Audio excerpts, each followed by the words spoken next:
آپ جہاں پہ بھی ہمارے اہل سنت و جماعت کو دیکھیں گے، ان کا ٹاپکس میں مختلف گفتگو میں مختلف موضوعات میں زیادہ تر عشق رسول کا موضوع ملے گا۔ رسول اللہ سے وفا، حضور سے محبت، حضور ہی سب کچھ، حضور نہ ہوتے تو کچھ نہ ہوتا، حضور ہی ساری کائنات کے لیے رحمت بن کے آئے، حضور ہی ہیں جی، بس حضور سے آگے کچھ بھی نہیں۔ یہ کیا وجہ ہے کہ ہم زیادہ رسول اللہ صلی اللہ علیہ وآلہ وسلم کے عشق کی باتیں کرتے ہیں؟ وجہ کیا ہے؟ وجہ یہ ہے، ہمیں رب نے جو اپنا کلام عطا فرمایا، قرآن عطا فرمایا، اس میں اللہ تبارک و تعالیٰ نے ہمیں یہی سکھایا ہے۔ دیکھیے سورہ حجرات کی پہلی آیت میں، دوسری آیت میں اللہ تبارک و تعالیٰ ارشاد فرماتا ہے، یا ایھا الذین آمنوا لا ترفعوا اصواتکم فوق صوت النبی، اے ایمان والو، نبی کریم صلی اللہ علیہ وسلم کی بارگاہ میں ادب سکھایا جا رہا ہے کہ حضور کی آواز سے اونچی آواز مت کرو۔ اچھا، کسے سکھایا جا رہا ہے؟ اولین مخاطب کون ہے؟ وہ جو حضور کی صحبت میں بیٹھنے والے ہیں، صحابہ کرام علیہم رضوان۔ قیامت تک آنے والوں، فَإِنْ آمَنُوا بِمِثْلِ مَا آمَنْتُمْ بِهِ فَقَدْ اهْتَدَوْا، تم اگر میرے ان صحابہ کی طرح ایمان لے آئے تو کامیاب ہو جاؤ گے، ہدایت پا جاؤ گے، جن کے ایمان پر اللہ مہر تصدیق ثبت فرمائے، اور ان لوگوں کو جو قیامت تک آنے والے ہیں ان جیسا ایمان لانے کی اللہ بات کرے، ان سے اللہ فرماتا ہے لا ترفعوا اصواتکم فوق صوت النبی، کیونکہ تم میرے محبوب کی بارگاہ میں ہوتے ہو، پہلے تمہیں ادب سکھانا ہے، میں نے پہلے تم سے ادب کی بات کرنی ہے، کیونکہ صبح قیامت تک لوگ تم سے ہی ادب سیکھیں گے، لوگ تم سے ہی نسبتیں رکھیں گے، اس لیے تم پہلے مصطفیٰ کی بارگاہ میں بیٹھنے والے ہو، ایسے بیٹھنا جیسے میں آرڈر دے رہا ہوں۔ لا ترفعوا اصواتکم، اپنی آواز بھی اونچی نہ کرنا۔ یہ ہے وہ بارگاہ مصطفیٰ میں بیٹھنے والے جن کو آرڈر ہو رہا ہے لا ترفعوا اصواتکم فوق صوت النبی۔ یہ نہیں فرمایا کہ کبھی آواز تمہاری اونچی نہ ہو، نہیں، یہ نہیں فرمایا کبھی نہ ہو، فرمایا نبی کی آواز سے اونچی نہ ہو، کیونکہ تم حضور کی بارگاہ میں سیکھتے ہو، بیٹھتے ہو، حضور علیہ الصلوۃ والسلام سے سنتے ہو، باتیں کرتے ہو، یہ تمہیں موقع رب نے دیا ہے، کوئی اپنا محبوب نہیں دیتا۔ لقد من اللہ علی المؤمنین اذ بعث فیہم رسولا، یہ میں ہوں، اپنا محبوب تمہیں عطا کر دیا ہے۔ تو جب میں نے تمہیں اپنا محبوب عطا کیا ہے تو ادب کرنا ہے، احترام کرنا ہے۔ کیا بات ہے ہمارے آقا کی، ادب خدا سکھاتا ہے اپنے محبوب کا۔ وہ خالق ہے، وہ مالک ہے، اور فرماتا ہے اللہ الصمد، کہ میں بے نیاز بھی ہوں، بے پرواہ بھی ہوں۔ بے پرواہ کو کیا پرواہ، لیکن دیکھو پرواہ کتنی کرتا ہے، بے پرواہ ہو کے بھی اپنے محبوب کی پرواہ کتنی کرتا ہے۔ فرمایا لا ترفعوا اصواتکم فوق صوت النبی، نبی کی بارگاہ میں آواز اونچی نبی سے نہیں کرنا، نبی کی جتنی ہو اس سے کم۔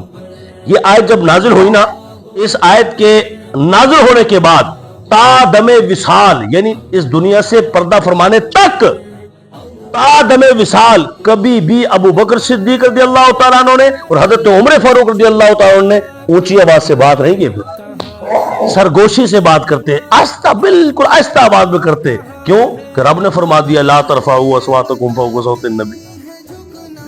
اور بکر صدیق رضی اللہ تعالیٰ کے حوالے سے امام بزار نے المسند میں حدیث نمبر 56 میں یہ بات لکھی ہے کہ ساری زندگی آپ نے پھر اونچی آواز میں بات نہیں کی، اور اس کو حدیث کو امام حاکم نے صحیح لکھا ہے۔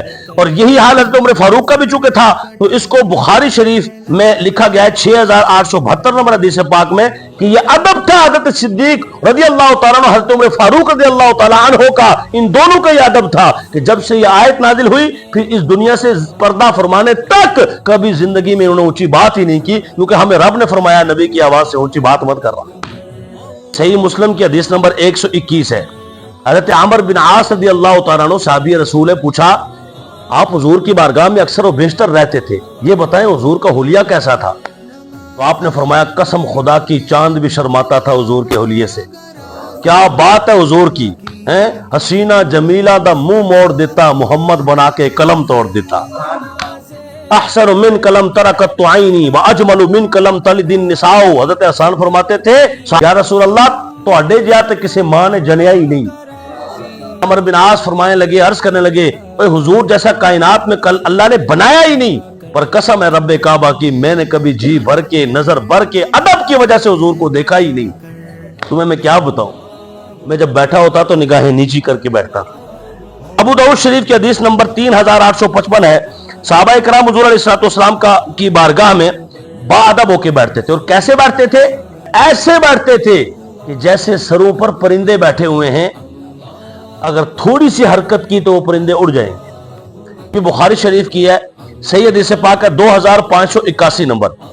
بیعت رضوان کا موقع تھا تو اس وقت ان کفار نے بھیجا ایک جاسوس, اس کا نام تھا عروہ بن مسعود.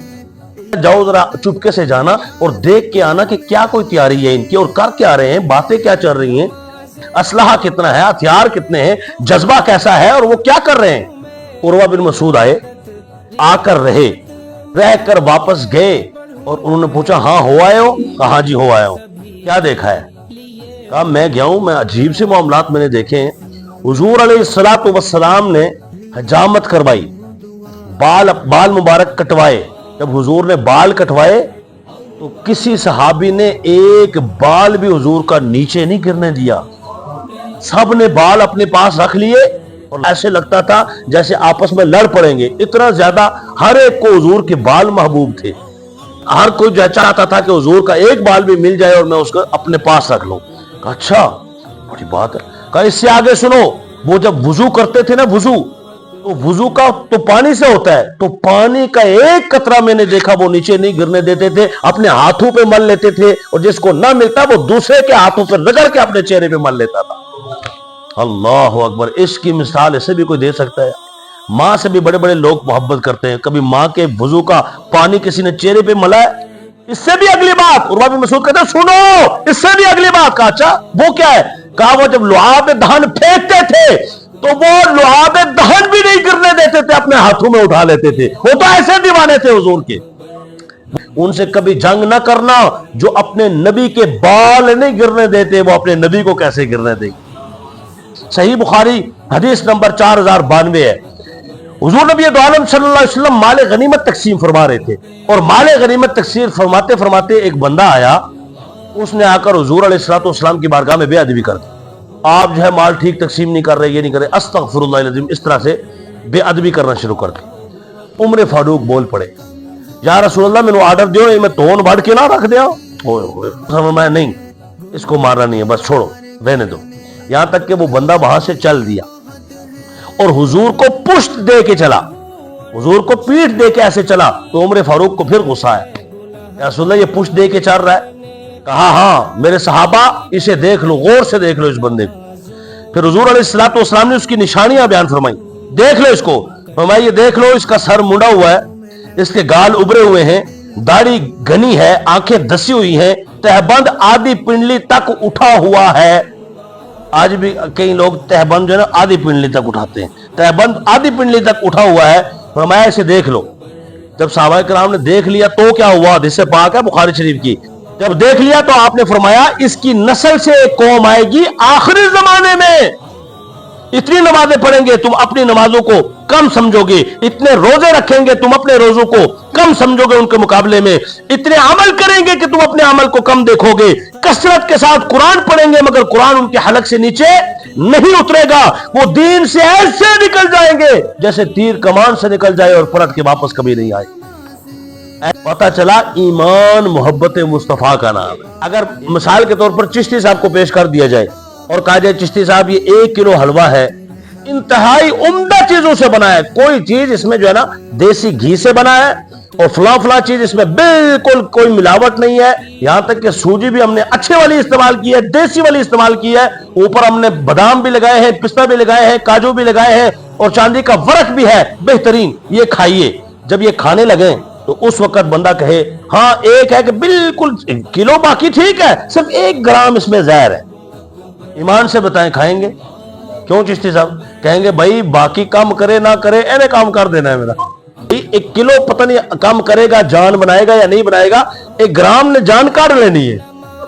یہ ہم کہتے ہیں کہ لوگ کہتے ہیں فلاں کو دیکھو مسجد تو اس نے بنائی ہوئی ہے نا, نماز تو اس پڑھ رہا ہے نا, زکوٰۃ تو وہ بھی دیتا ہے نا, حج تو وہ بھی کرتا ہے نا, آخر کلمہ وہ بھی پڑھتا ہے نا, آخر یہ بھی کرتا. ہم نے کہا سارا ٹھیک ہے بھائی, بادام بھی ہے, کاجو بھی ہے, پستہ بھی ہے, چاندی کا ورق بھی ہے, مگر کیا کرے 1 گرام بے ادبی کا زہر بھی تو ہے نا.